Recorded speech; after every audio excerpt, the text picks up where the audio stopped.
चलिए भाई, very good afternoon. सभी का बहुत बहुत स्वागत है एग्जामपुर बोर्ड एग्जाम चैनल पर। मेरा नाम है आलोक और इस सीरीज में हम पढ़ते हैं क्लास 10th साइंस, जिसमें कि हम कर रहे हैं प्रीवियस ईयर क्वेश्चंस। ठीक है, तो उस प्रीवियस ईयर की क्वेश्चन की सीरीज को आगे बढ़ाते हुए आपको ले चलते हैं अब आगे के कुछ प्रश्न और बढ़िया बढ़िया जो यूपी बोर्ड से ही रिलेटेड है ना।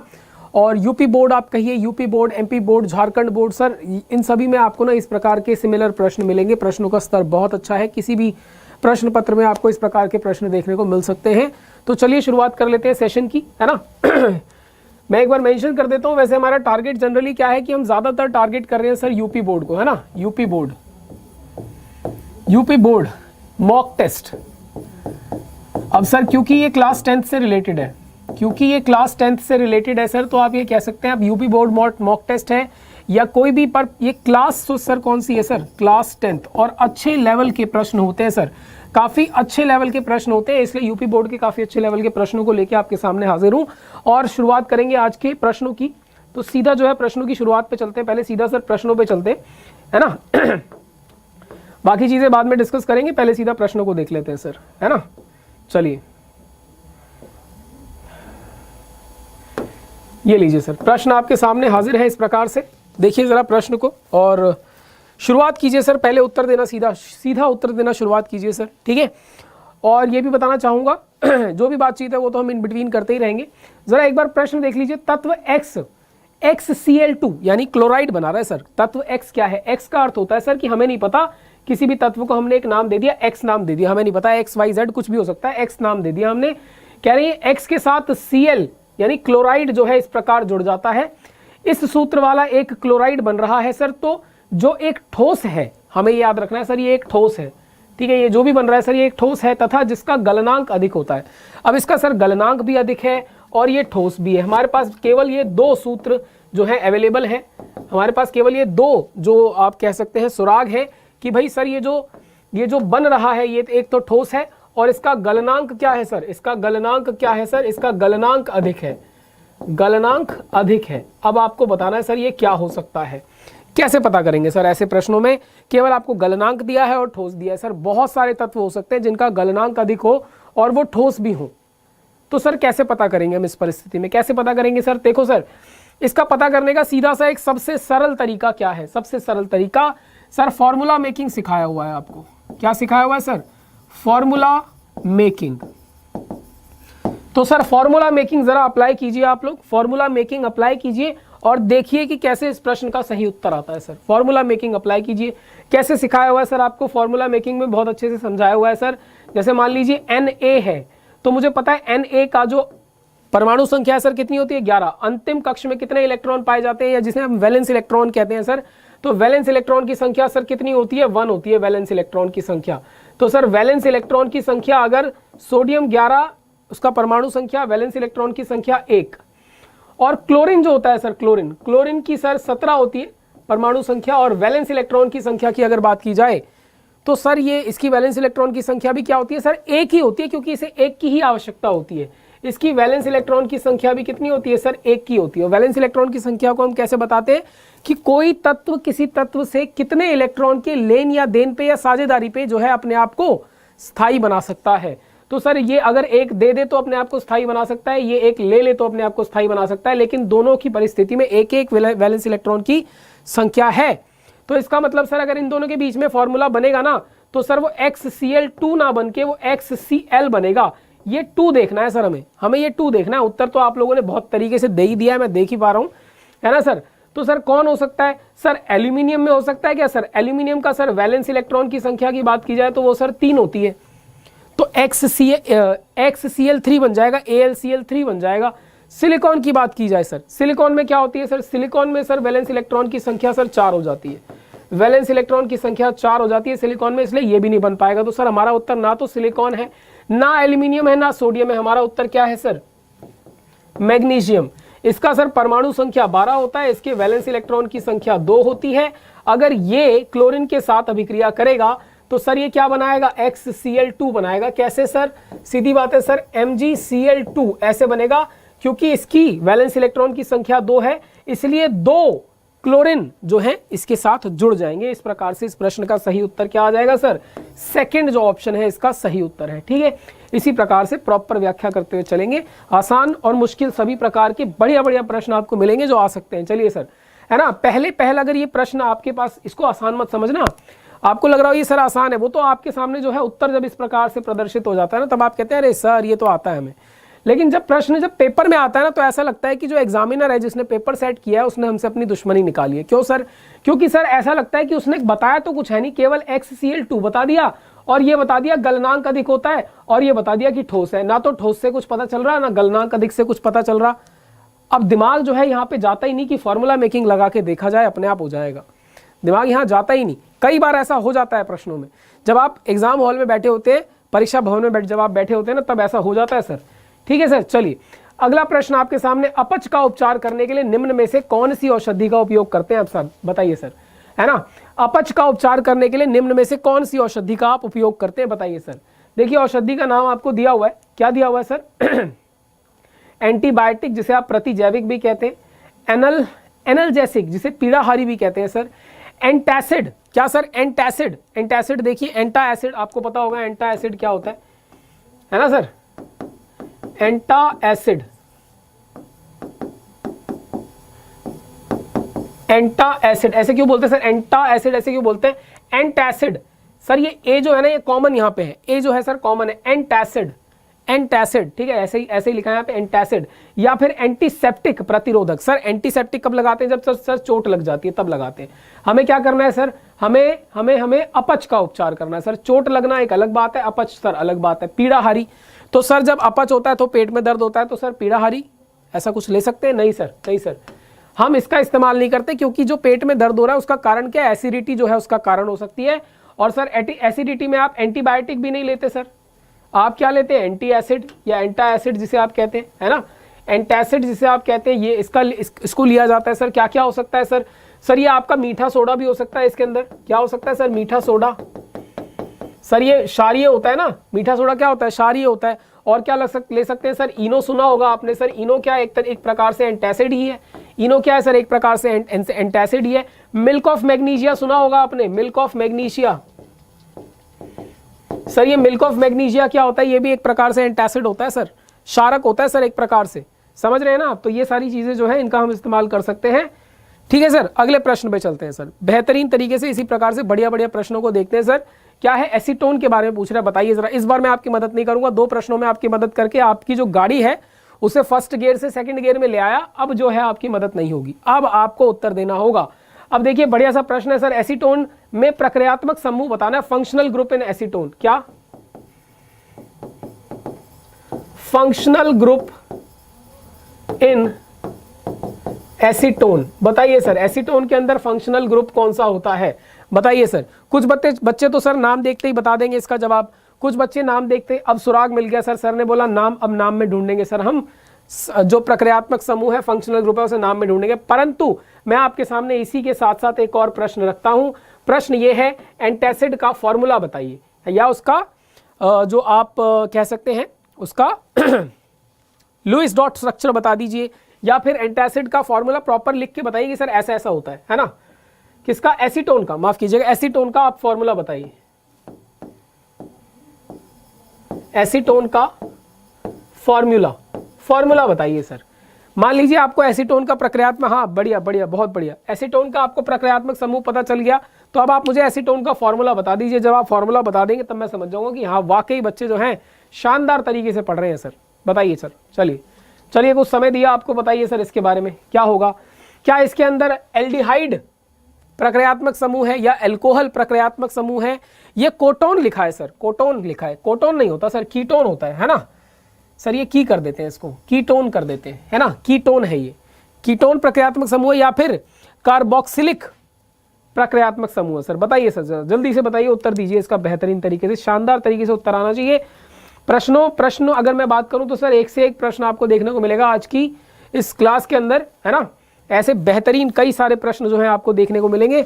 जल्दी जल्दी उत्तर कीजिए ताकि हम जो है आगे और भी बढ़िया बढ़िया प्रश्नों को देख सकें सर। तो क्या है सर एसीटोन में अगर ध्यान दिया जाए, अगर आप एसीटोन के बारे में सर हमसे पूछना चाहते हैं, हम आपको बताते हैं सर। एसीटोन में नाम में क्या है सर? ONE, है ना, बच्चे जवाब भी दे रहे हैं सर। नाम में देखो ONE, सर ONE किसके अंदर होता है सर, किसके नाम के अंत में ONE लगता है, जिसमें प्रक्रियात्मक समूह क्या होता है, कीटोन होता है, जिसमें प्रक्रियात्मक समूह सर उसके नाम के अंत में क्या लगता है, उसके नाम के अंत में ONE लगता है, उसके नाम के अंत में ONE लगता है, जिसका प्रक्रियात्मक समूह क्या होता है सर, कीटोन होता है। सर ये तो पता चल गया, लेकिन एसीटोन का कैसे पता चलेगा सर, एसीटोन का जो फॉर्मूला है सर, सूत्र है, वो कैसे पता चलेगा, तो मैं आपको बताना चाहूंगा कि एसीटोन का सूत्र आप क्या लिख सकते हैं सर, ये आप इस प्रकार से लिखेंगे एसीटोन का सूत्र। जरा गौर से देखिएगा, मैंने देखा कि बच्चों ने, बहुत ज्यादा बच्चों ने सर इस प्रकार से एसीटोन का, ये देखो ये है एसीटोन, ये है क्या है सर, ये एसीटोन है। अब इसका फॉर्मूला आप मुझे बता सकते हैं सर क्या है, C3H4, C3H4O, यानी आप इसे लिख सकते हैं C3H4 और एक ऑक्सीजन भी मौजूद है सर यहाँ पे, C3H4O, C3H4O, double bond O है ना, C3H4 और डबल बॉन्ड O है सर। ठीक है सर, इस प्रकार से आप ये फॉर्मूला भी बता सकते थे। ठीक है सर, ठीक है सर, ये फॉर्मूला मैंने इसका बना के दिखा दिया, ये तो आप नहीं बना सकते थे, लेकिन आप फॉर्मूला जो है, कार्बन कितने मौजूद हैं, हाइड्रोजन कितने मौजूद हैं, ऑक्सीजन कितना मौजूद है, ये आप बता सकते थे, है ना, उससे पता चल जाता है। शाबाश, चलिए बेहतरीन बेहतरीन।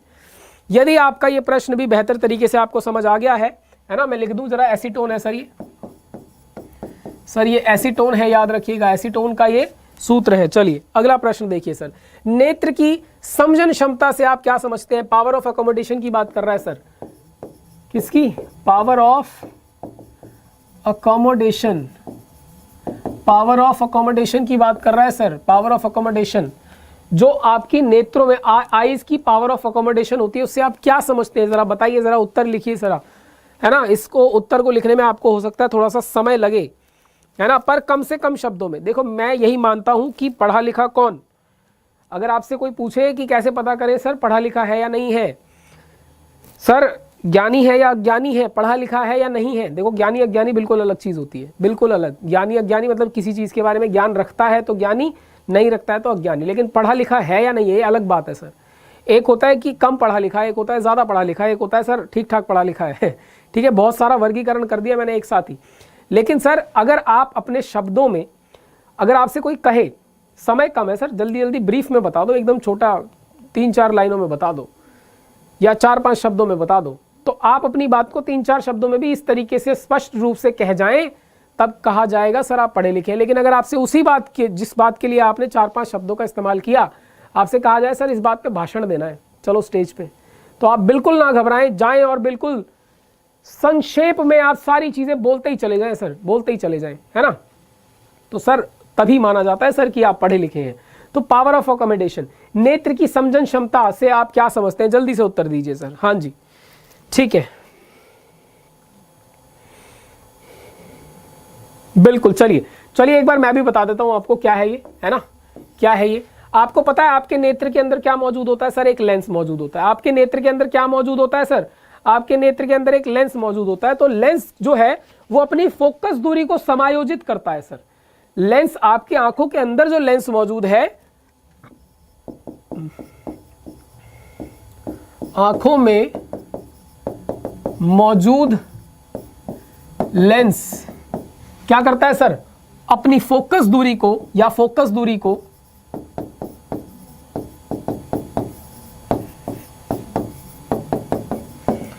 समायोजित कर निकट व दूरस्थ वस्तुओं की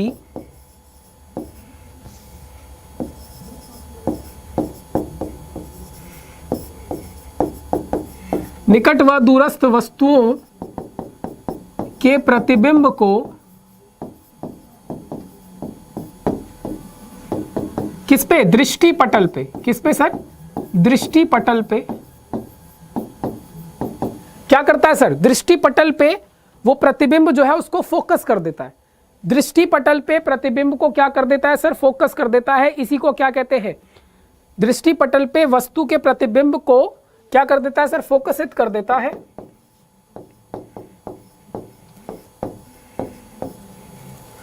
आंखों में मौजूद लेंस फोकस दूरी को समायोजित कर निकट व दूरस्थ वस्तुओं के प्रतिबिंब को दृष्टि पटल पे फोकसित कर देता है। और इसको हम क्या कहते हैं, इसको क्या कहा जाता है सर, समजन क्षमता कहा जाता है, समजन क्षमता कहा जाता है सर।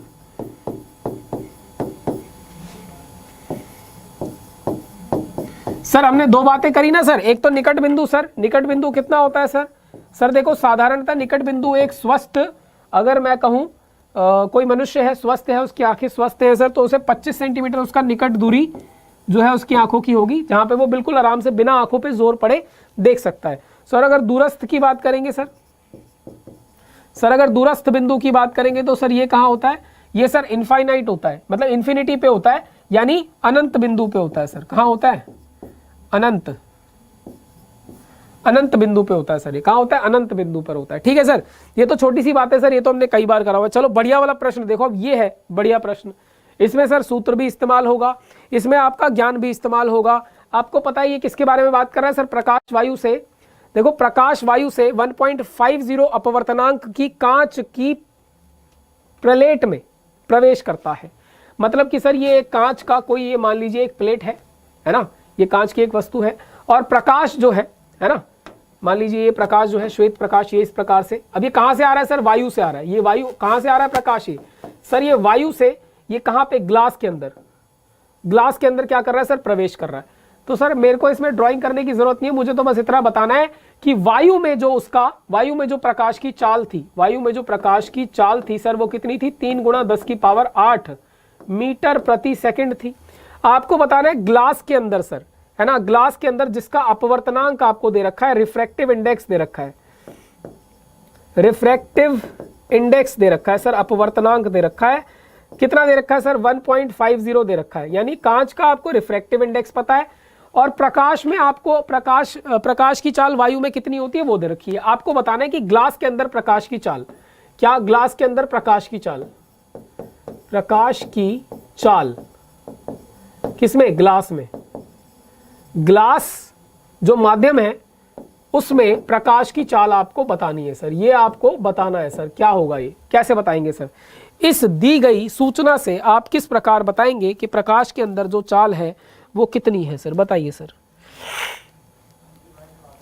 बताइए गुरुजी, जल्दी से उत्तर दीजिए सर, है ना, फटाफट उत्तर दीजिए। अब सर दो फॉर्मूले रिफ्रैक्टिव इंडेक्स के, अपवर्तनांक के दो फॉर्मूले हैं।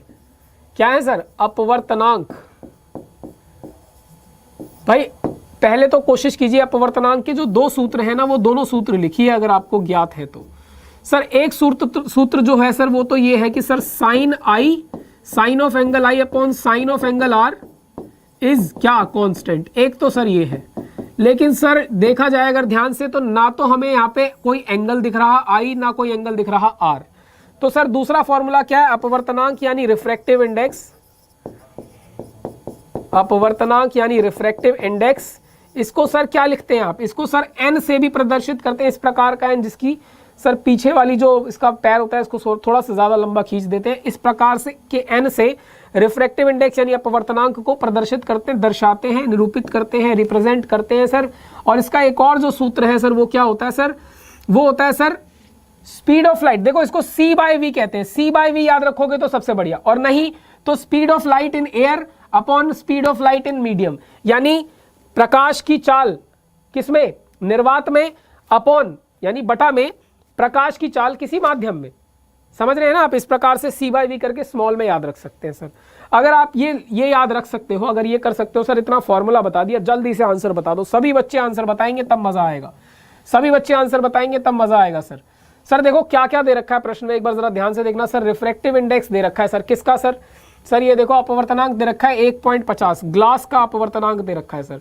सर सी का वैल्यू नहीं भी दिया होता तो हमें पता था कि 3 × 10⁸ मीटर प्रति सेकंड होता है। सर निकालना क्या है सर, v निकालना है, निकाल सकते हैं सर, बड़ी आसानी से निकाल देंगे सर, v = c/n हो जाएगा सर।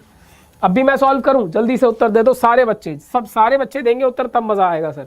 तो सर देखो क्या आएगा, 3 × 10⁸ अपॉन में 1.5, सर कैंसिल आउट करके इसका आंसर v बराबर कितना आ गया, 2 × 10⁸ और क्या है सर, ये क्या है, ये क्या निकालने को कहा गया है, चाल निकालने को कहा गया है, तो इसका मात्रक आ जाएगा सर मीटर प्रति सेकंड। सभी का उत्तर आ गया होगा इस प्रकार से, ऐसा मैं मान के चल रहा हूँ। प्रश्न भी सही तरीके से समझ आया होगा, हल किस प्रकार निकाला ये भी सही तरीके से समझ आया होगा, ऐसा मैं मान के चल रहा हूँ। ठीक है जी, ठीक है जी, चलिए बहुत ही बढ़िया, शानदार शानदार। तो इसी प्रकार से प्रश्नों को जो है, प्रश्नों की सीरीज को इसी प्रकार से आगे बढ़ाते हुए चलते हैं शानदार तरीके से। और प्रश्न जो है अगला प्रश्न पे चलते हैं। उम्मीद कर रहा हूँ सभी ने देख लिया होगा, सभी को समझ आ गया होगा, किसी को कोई दिक्कत नहीं होगी। ठीक है, तो चले जरा अगले प्रश्न पे। चलो वेरी गुड वेरी गुड, है ना। चलो अगला प्रश्न देखो सर, अगला प्रश्न देखो।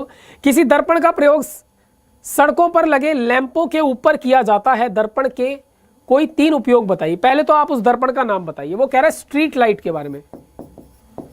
स्ट्रीट लाइट सुनिए ना आपने, स्ट्रीट लाइट यानी सड़कों पे, चौराहों पे, गलियों में जो सर बत्ती लगी होती है ना खंबे के ऊपर, सर उसमें आप एक प्रकार के दर्पण का इस्तेमाल करते हैं, उसमें आप एक प्रकार के दर्पण का इस्तेमाल करते हैं।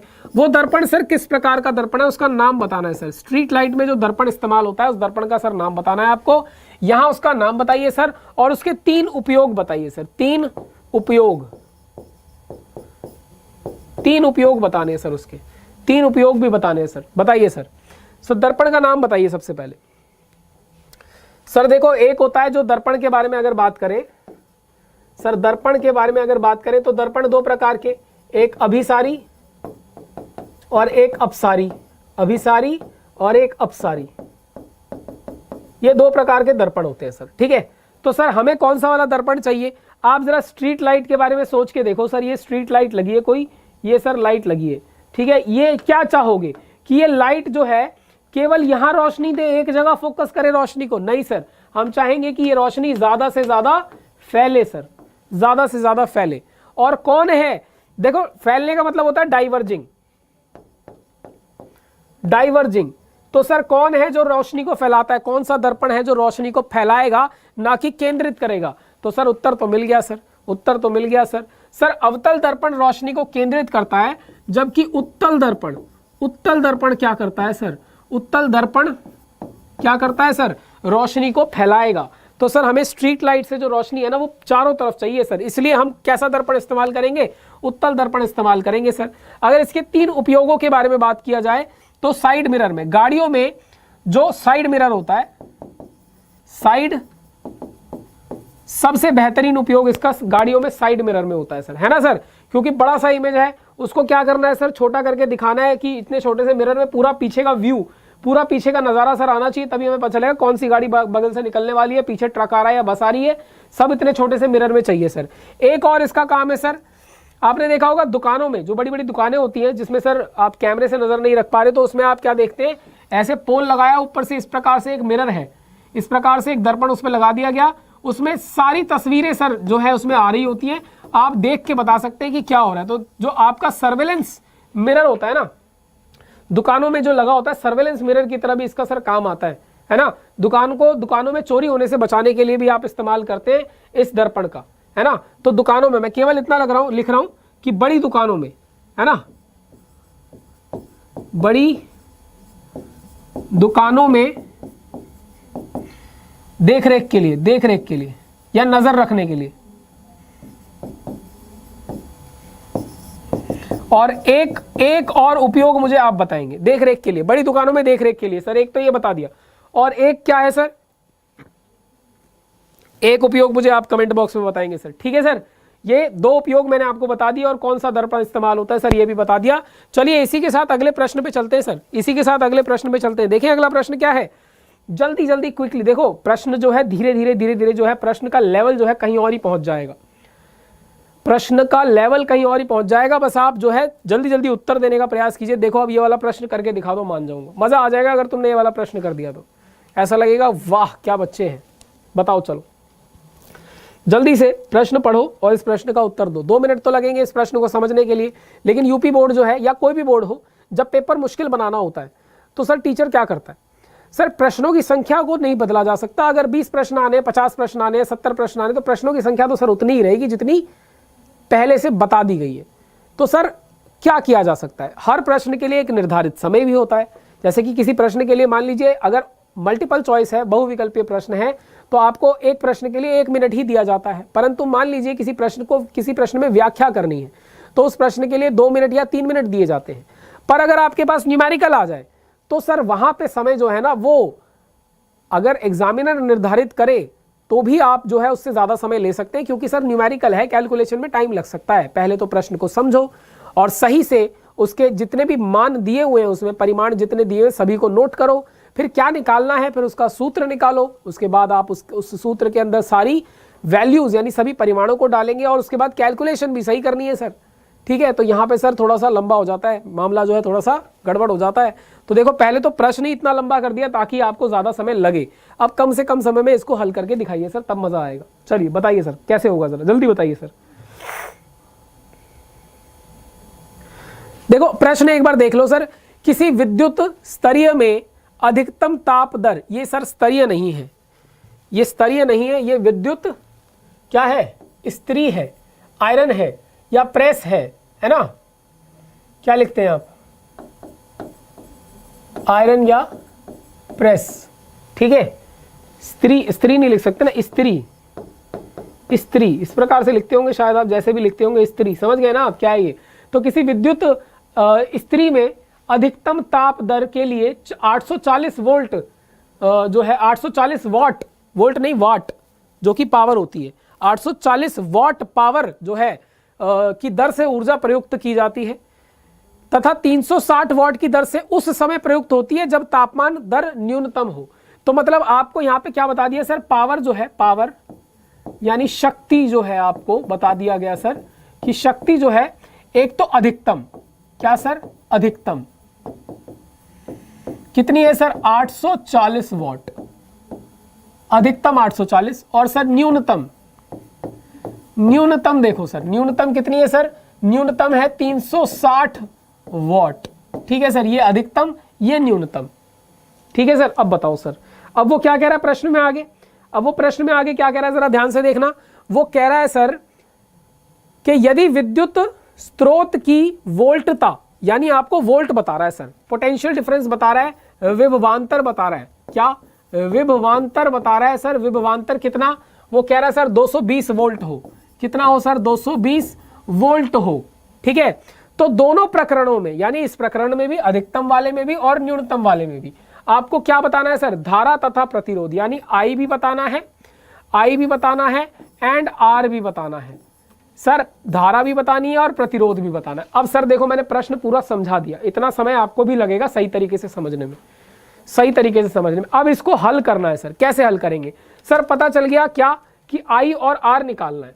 सबसे पहले दिया क्या हुआ है सर, देखो पावर दी हुई है अधिकतम और न्यूनतम, तो दो केस बनेंगे सर, क्या बनेंगे सर, दो केस बनेंगे sir, case number 1 sir, case number 1, और सर यहां हम सॉल्व करेंगे केस नंबर 2, यहां सॉल्व करेंगे केस नंबर 2, और इसको सॉल्व करने के लिए थोड़ा सा करेंगे पेन को पतला, ताकि जो है कम जो है जगह इस्तेमाल हो सर। ठीक है सर, पेन को पतला कर लिया सर, अरे बहुत पतला हो गया, शानदार। चलो अब सर बताओ सर कैसे होगा सर, कौन सा आप फॉर्मूला इस्तेमाल करोगे सर। देखो पावर दिया है और विभवांतर दिया है सर, पावर और पावर मतलब यानी शक्ति दी हो और विभवांतर दिया हो, तो सर मेरे दिमाग में दो फॉर्मूला आते हैं, एक तो होता है P = VI और एक फॉर्मूला मेरे दिमाग में आता है P = V²/R, है ना सर। VI में I नहीं है हमारे पास, R में R नहीं है हमारे पास, यहाँ पे V और P है, V और P है, लेकिन सर P भी दिया है और V भी दिया है, P मतलब ये वॉट भी दिया है और वोल्ट भी दिया है, तो सर दोनों का इस्तेमाल अगर कर लूँ एक एक बार तो सर मेरा काम तो बन जाएगा, बन जाएगा या नहीं बन जाएगा, बताओ जल्दी से। तो सर बस फिर जब काम बन गया तो सर सोचना क्या है, देखो सर, देखो देखो सर, पहले इस्तेमाल कर लो P = VI, पहले इस्तेमाल कर लो P = VI, P = VI इस्तेमाल कर लो। निकालना क्या है सर, निकालना है I, तो I बराबर क्या हो जाएगा सर, P/V हो जाएगा सर। तो सर देखो जरा पहले केस के अंदर क्या हो रहा है, P कितना दिया है सर, पावर पहला केस 840, अधिकतम वाला कह रहा हूं सर, अधिकतम वाला 840/220, तो सर इसको हल कर लीजिए, I मिल जाएगा, कितना आएगा सर बताना, 0 से 0 कैंसिल, और 22 और 84 को सॉल्व करेंगे तो कितना आएगा, कितना आएगा जरा बताओ, 4 पॉइंट समथिंग आएगा या 5 पॉइंट समथिंग आएगा, जल्दी से बता दो, बताओ जल्दी से, बताओ बताओ बताओ। मेरे ख्याल से ये शायद 3 पॉइंट समथिंग आएगा, 3 पॉइंट लगभग 7 या 8 के आसपास आएगा, इतना एम्पियर आएगा सर। ठीक है सर। सर हमने करंट निकाल लिया सर, आई निकाल लिया सर हमने, क्लियर है। अब अगर आपने आई भी निकाल लिया तो अब आपको क्या करना है सर, अब आपको दूसरा फॉर्मूला इस्तेमाल करके आर निकालना है। तो सर P बराबर वी स्क्वायर बटे आर भी तो होता है, या फिर आप ये इस्तेमाल करेंगे फॉर्मूला। इससे अच्छा आप आसान क्यों नहीं बनाते, आप इसे आसान बनाओ, आप इसे बनाओ sir V equals to I R होता है ना sir, V equals to I R भी तो होता है सर। हमारे पास V भी है और I भी है, तो R निकाल लेंगे सर। कैसे निकालेंगे सर, I बराबर हो जाएगा V by I, sorry R बराबर हो जाएगा V बाय I, ठीक है सर। देखो सर R निकालना है, V कितना दे रखा है 220 और I कितना निकाला हमने 3.8। अब इसको सॉल्व करो, बताओ कितना आंसर आएगा सर। इसको सॉल्व करके बताओ कितना आंसर आएगा। ये आना चाहिए सर लगभग मेरे ख्याल से 57.5 के आसपास, माफ कीजिए 57.5 या 57.6 ऐसा कुछ आना चाहिए, 57.56 या 7 ही लिख लो ओम, ठीक है सर। ये मैंने क्या निकाल दिया सर, आई भी निकाल दिया और सर मैंने आर भी निकाल दिया। आर कितना आया सर, आर बराबर 57.7 ओम, ठीक है सर। ये आर आ गया मेरा और ये आई आ गया मेरा सर। ऐसा ही दूसरे केस में करना है। जल्दी से आंसर बता दो, चलो जल्दी से आंसर बता दो, उत्तर बता दो, जल्दी से बता दो, ठीक है। देखो ऐसा प्रश्न अगर आ जाता है ना तो वो सर समय पक्का लेके जाएगा, आप अच्छा खासा समय लेके जाएगा।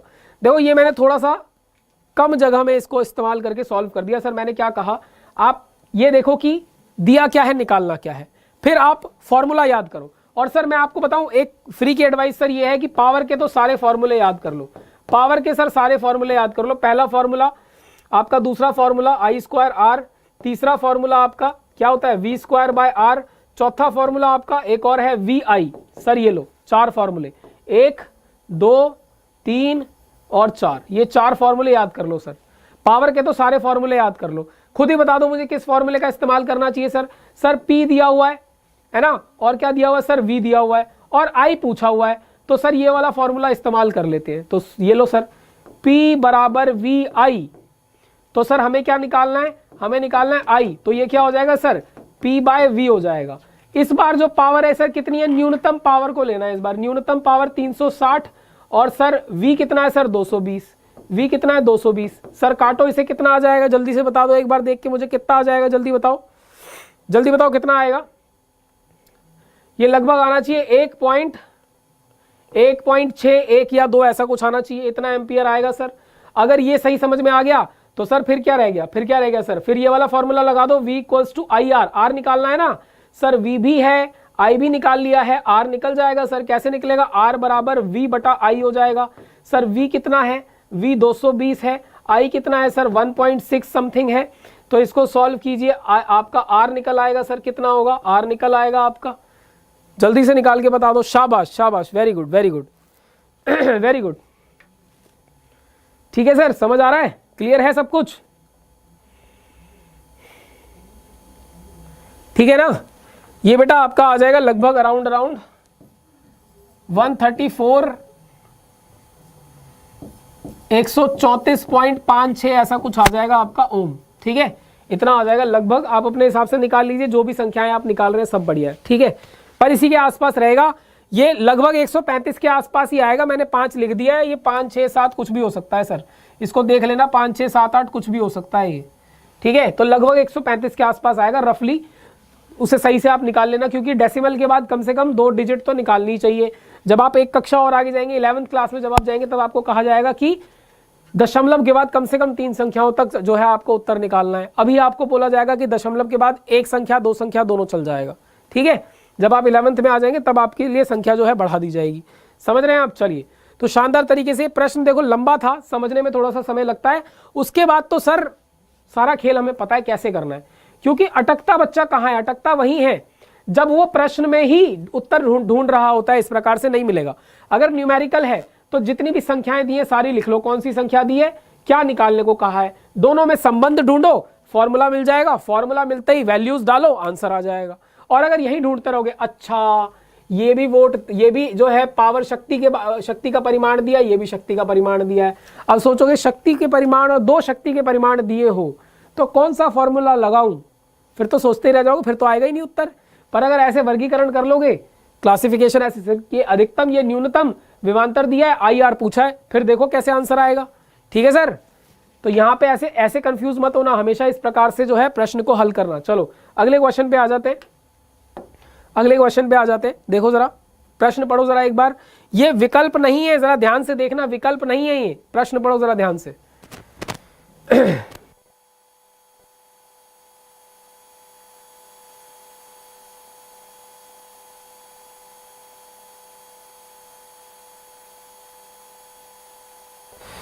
ठीक है सर, बताइए जरा जल्दी से बताइए, अवतल दर्पण के सामने स्थित वस्तु की प्रतिबिंब का बनना किरण आरेख द्वारा प्रदर्शित करो। सर ये प्रश्न का उत्तर हम कैसे देंगे सर? यहाँ तो सर डायग्राम बनाना है, पर क्या डायग्राम बनाने वाले प्रश्न नहीं आ सकते? सर आ सकते हैं। क्या आप इसका उत्तर नहीं दे पाएंगे? 100% दे पाएंगे। आपको तो अपने आप बनाना है उसको अपनी कॉपी में। मुझे केवल इतना बताना है कि वक्रता केंद्र के से अधिक दूरी पर होने पर जब कोई, ये कौन सा दर्पण कह रहा है सर? यहाँ देखो अवतल दर्पण, एक मैं बता रहा हूं, बाकी आप बताएंगे सर। सर देखो पहली परिस्थिति क्या कह रहा है सर, ऐसे होता है ये जो देखो आपका जो अवतल दर्पण होता है इस प्रकार से होता है सर। ये थोड़ा सा जो है ना, इसको क्या कर लेते हैं, इसकी विड्थ बढ़ा लेते हैं सर, थोड़ा सा मोटा कर लेते हैं इसे, वरना सर कभी कभी नजर आने में दिक्कत होती है सर। ये देखो अब देखो नजर आएगा शानदार तरीके से सर। ये आपका अवतल दर्पण है सर, इसका एक फोकस होगा, मान लीजिए सर ये फोकस है। ऐसे ही सर इसका एक क्या होगा सर, वक्रता केंद्र, centre of curvature, radius of curvature, जो त्रिज्या भी कहते हैं आप जिसे, है ना। तो सर अगर वक्रता केंद्र के आगे कहीं पे कोई जो है वस्तु रखी है, वो क्या कह रहा है, वक्रता केंद्र से अधिक दूरी पर, तो सर वक्रता केंद्र से कुछ अधिक दूरी पर यहां पर रखी है सर। और यहां से आगे सर अगर आप और आगे जाएंगे तो एक पॉइंट ऐसे आएगा जिसे आप इन्फिनिटी कहते हैं, यानी इनफाइनाइट पॉइंट, जो अनंत बिंदु है सर वो यहां पर है। पर अनंत बिंदु और वक्रता केंद्र के बीच में कहीं पर रखा है सर, क्योंकि उसने ये नहीं बोला अनंत पे, उसने बोला वक्रता केंद्र के आगे। तो सर वक्रता केंद्र ये है, इसके आगे वस्तु रख दी।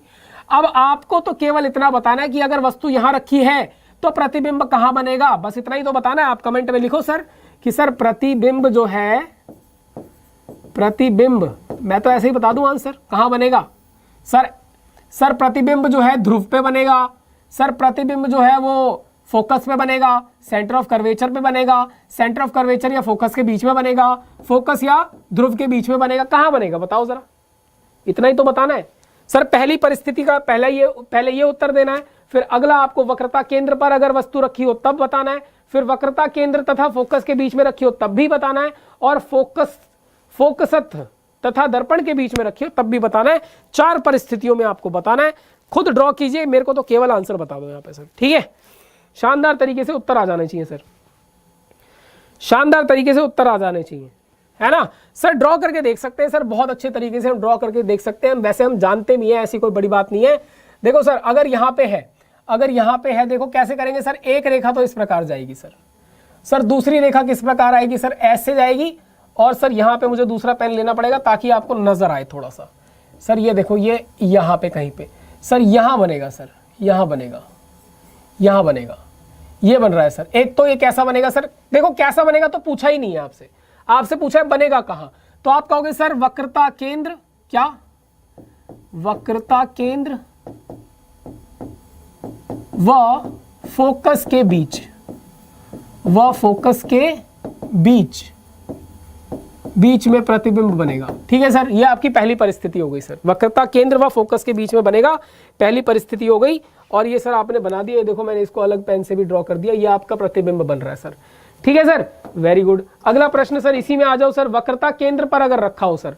अब देखो आपसे क्या कह रहा है, दूसरी परिस्थिति आपसे क्या कह रहा है कि अब की बार क्या है सर, यही वाला जो है आपका दर्पण है सर, यही वाली इसकी फोकस दूरी है, यही वाला इसका सेंटर ऑफ कर्वेचर है, और इस बार सेंटर ऑफ कर्वेचर पे ही जो है आपका क्या रखा है सर, वस्तु रखी है। अब कैसे बनेगा सर प्रतिबिंब, कहाँ बनेगा, प्रतिबिंब कहाँ बनेगा सर बताओ, प्रतिबिंब कहाँ बनेगा सर बताओ सर। फिर अगली परिस्थिति और फिर अंतिम परिस्थिति बताइए सर, जल्दी जल्दी उत्तर दे दीजिए। आप चाहें तो 1 मिनट में चारों के आंसर दे सकते हैं सर, देखते ही सर इसका आंसर ये, इसका ये, इसका ये, फटाफट बता सकते हैं। मैं तो देखते ही बता सकता हूँ, क्योंकि इतनी बार हमने इसका अभ्यास किया है कि सर ऐसे प्रश्नों को तो हम उड़ा देते हैं, ऐसे प्रश्नों को देखते नहीं है सर, देखते ही बता देते हैं इसका आंसर ये होगा सर। कितनी बार बताया कि जैसे जैसे वस्तु आगे आएगी वैसे वैसे प्रतिबिंब भी जो है क्या आएगा, आगे आएगा। मैं कह रहा हूं वस्तु यहां रखी है, वस्तु दर्पण की तरफ, और सर प्रतिबिंब जो है वो किधर, दर्पण से दूर। जैसे जैसे वस्तु दर्पण की तरफ जाएगी प्रतिबिंब दर्पण से दूर जाएगा। तो सर अभी वक्रता केंद्र क्या है, जब बात आ गई केंद्र की, तो सर केंद्र पे ही अगर कुछ रखा हो तो उसका प्रतिबिंब कहां बनना चाहिए, जितना वस्तु को आगे ले जाओगे उतना प्रतिबिंब भी आगे आएगा। वस्तु के लिए आगे ये वाली दिशा है, ये वाली दाईं दिशा, प्रतिबिंब के लिए बाईं दिशा, तो सर दोनों ही आगे आ रहे हैं अपनी अपनी दिशा में। तो सर जब केंद्र पे रखी जाएगी, केंद्र पे जब वस्तु रखी जाएगी, तो सर तब की बात अगर आप करेंगे ना, तो हम साफ बता देंगे आपको कि सर यहां पे क्या होगा। सर ये देखो, ये देखो, ये रहा सर प्रतिबिंब, जितना बड़ा वस्तु उतना बड़ा प्रतिबिंब, और वक्रता केंद्र पर ही प्रतिबिंब बन जाएगा। सर कहां बनेगा सर, वक्रता केंद्र पर ही प्रतिबिंब बन जाएगा। तो सर यहां पर वक्रता केंद्र पर ही प्रतिबिंब बनेगा सर। परफेक्ट, परफेक्ट सर, बिल्कुल ठीक। अब आ जाओ अगला, जरा अगला जल्दी से उत्तर बता दो। ऐसे ही प्रश्न आपको जो है बिना विकल्प के ऐसे प्रश्न दिए जाएंगे। तीसरी परिस्थिति देखो सर, अब की बार भी सर वही दर्पण है, वही फोकस है, वही सेंटर ऑफ कर्वेचर वक्रता केंद्र है सर।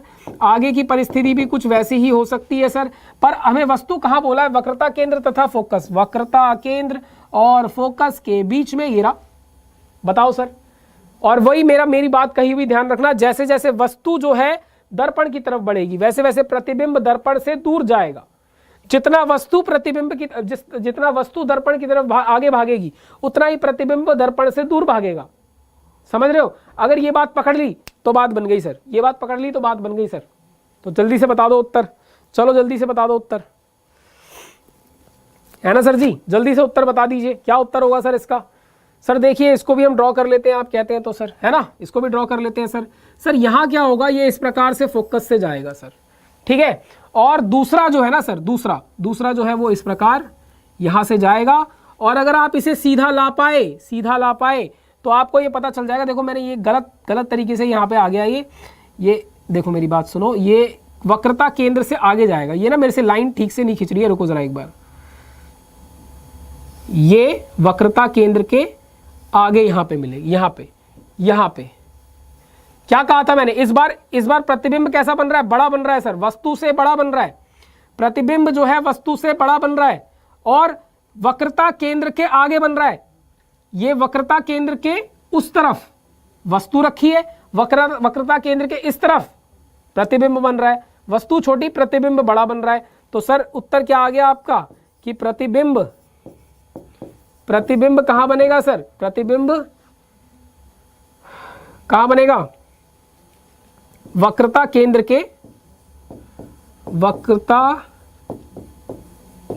के पीछे, आगे नहीं पीछे, है ना सर। वक्रता केंद्र के पीछे आपका प्रतिबिंब बन जाएगा सर। क्लियर है सर, क्लियर है सर, वेरी गुड। एक आखिरी जो है इसमें रह गया, फोकस और दर्पण के बीच में हो तो सर यहाँ पे जगह तो है नहीं, आप चाहें तो बना के देख सकते हैं।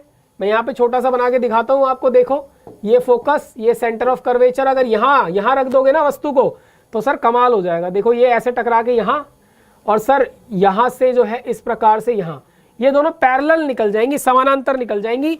तो इसको सही से बनाने के लिए, इसका सही बनाने के लिए अगर प्रतिबिंब बनाना चाहते हैं तो इसे पीछे खींचना पड़ेगा सर। ये यहाँ, ये दर्पण के अंदर की तरफ बनेगा प्रतिबिंब, इसका दर्पण के अंदर की तरफ। तो आप लिख सकते हैं सर दर्पण के अंदर की तरफ प्रतिबिंब बनेगा। जो चौथा है उसका जो है प्रतिबिंब कहां बनेगा सर, दर्पण के अंदर की तरफ, दर्पण के अंदर। और कैसा बनेगा, अगर आप चाहें तो लिख सकते हैं सर यहाँ पे वर्चुअल, जिसे आप आभासीय कहते हैं, आभासी और सीधा भी बनेगा, आभासी बनेगा, सीधा बनेगा, दर्पण के अंदर बनेगा, यानी सारी वो बातें मानेगा जो कि कनकेव में नहीं होती, केवल एक इसी परिस्थिति में पाई जाती है। बाकी सारी परिस्थितियों में कैसा बनता है सर, उल्टा बनता है और वास्तविक बनता है। केवल इस परिस्थिति में कैसा बनता है सर, सीधा बनता है और आभासी बनता है। समझ आया आपको। एक बार मैं चाहूंगा आप लोग जो हैं क्या कर लें, एक बार जरा मेरे कहने पर एक क्षण दीजिए जरा मुझे। ये देखिए जरा सर, ये वाली बात हमने नहीं करी ना आज।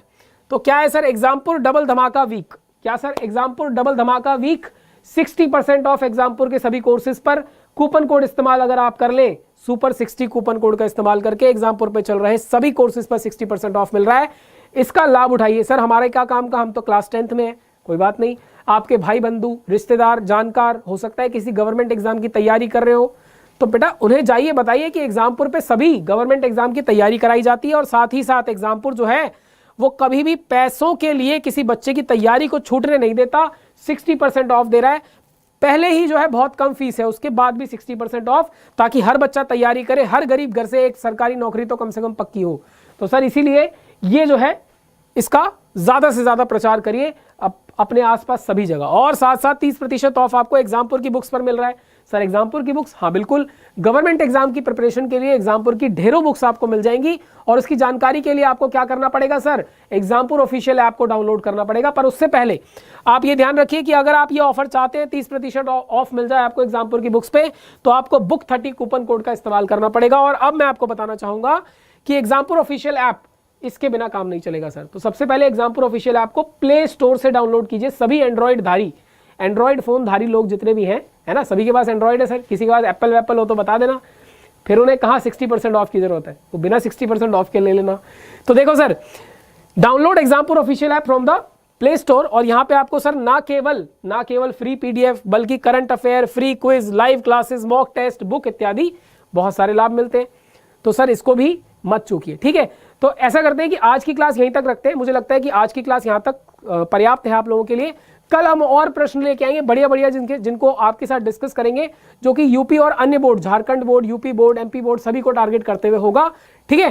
तो आप इसी प्रकार से तैयारी में लगे रहिए और हम आपसे मिलते हैं कल फिर से 4 बजे। तब तक के लिए अपना ध्यान रखिए। This is Alok signing off. Thank you everyone. जय हिंद, जय भारत।